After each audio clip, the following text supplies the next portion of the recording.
नमो नारायण। राधे राधे। आप सबका मंगल हो। अब हम पंचतंत्र की कहानियों में एक कहानी की चर्चा करेंगे, मक्खी चूस गीदड़ की। कंजूसी की बात करेंगे। कंजूस के क्या स्वभाव होते हैं, क्या लक्षण होते हैं। अगर आप यह नहीं समझ पाएंगे तो आप समाज में किसी व्यक्ति को समझ नहीं सकते, सीधे आप किसी का नाम लेके कह भी नहीं सकते। आज इसकी शिक्षा बच्चों को देना बड़ा जरूरी है। इसके लिए हमें कहानियों का माध्यम, कहानियों का आसरा लिया जाता है।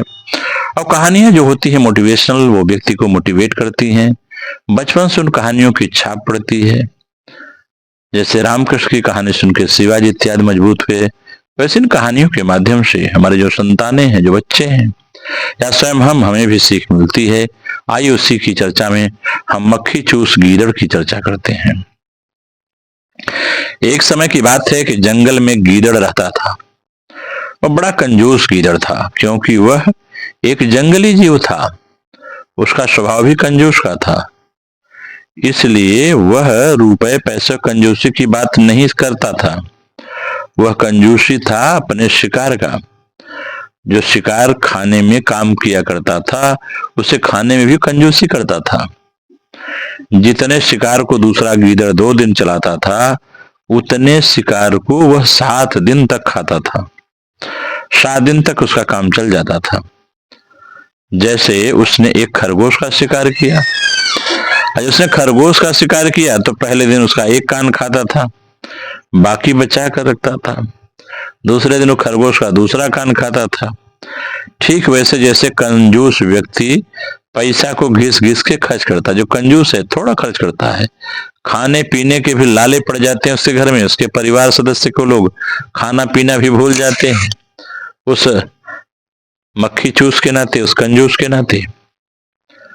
एक दिन की बात है, गीदड़ अपने पेट से कंजूसी करता था और इस चक्कर में प्राय भूखा रहता था। भूखा न धीरे धीरे धीरे धीरे जिसे समय बीतता गया, उसे खाना पीना बंद किया तो कमजोर हो गया, बहुत दुर्बल हो गया। और संजोग से एक दिन उसे मरा हुआ बारहसिंगा हिरण मिल गया।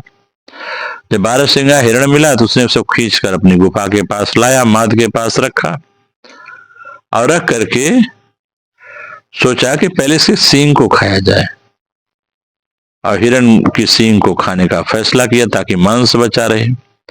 कई दिन तक बस वह केवल मांस छोड़ के सींग को चबाता रहा।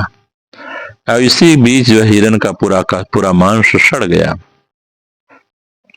और वह केवल गिद्धों के खाने लायक रह गया, वह किसी जानवर के खाने लायक नहीं रहा। इस प्रकार जब उसकी बदबू लोग सुने जानवर, तो उसे हंसी का पात्र बना लिए। देखो, इसके पास ना खाने पीने को था, ये केवल सींग चबाने में रह गया और सब कमजोरी कर बैठा। हंसी का पात्र गीदड़ बन गया। जब वह बाहर निकलता तो दूसरे जीव उसका मरियल शरीर देखते थे, कहते थे देखो देखो मक्खी चूस जा रहा है, वह कृपण जा रहा है। पर उसे कोई परवाह नहीं कर, जो मक्खी चूस तो मक्खी चूस। कंजूसों की आदत होती है कि कंजूसों की अपने घर में भी अगर खिल्ली उड़ाई जाए तो भी उन्हें फर्क नहीं पड़ता, उसे अनसुना कर देते हैं। कहते एक दिन की बात है, उसी वन में एक शिकारी शिकार की तलाश में एक दिन आया। उसने एक सूअर को देखा और उसने निशाना लगाकर एक तीर छोड़ा। जब तीर जंगली सूअर की कमर को बीतता हुआ शरीर में घुस गया और जब सूअर के शरीर में वो बाण घुसा तो सूअर को बड़ा क्रोध आया और दौड़ाया उस शिकारी को। दौड़ते दौड़ते उसे पकड़ा और अपने नुकीले दांतों से उसके पेट फाड़ डाले। और पेट फाड़ते ही उधर सूअर भी मर गया और शिकारी भी मर गया, दोनों मर गए।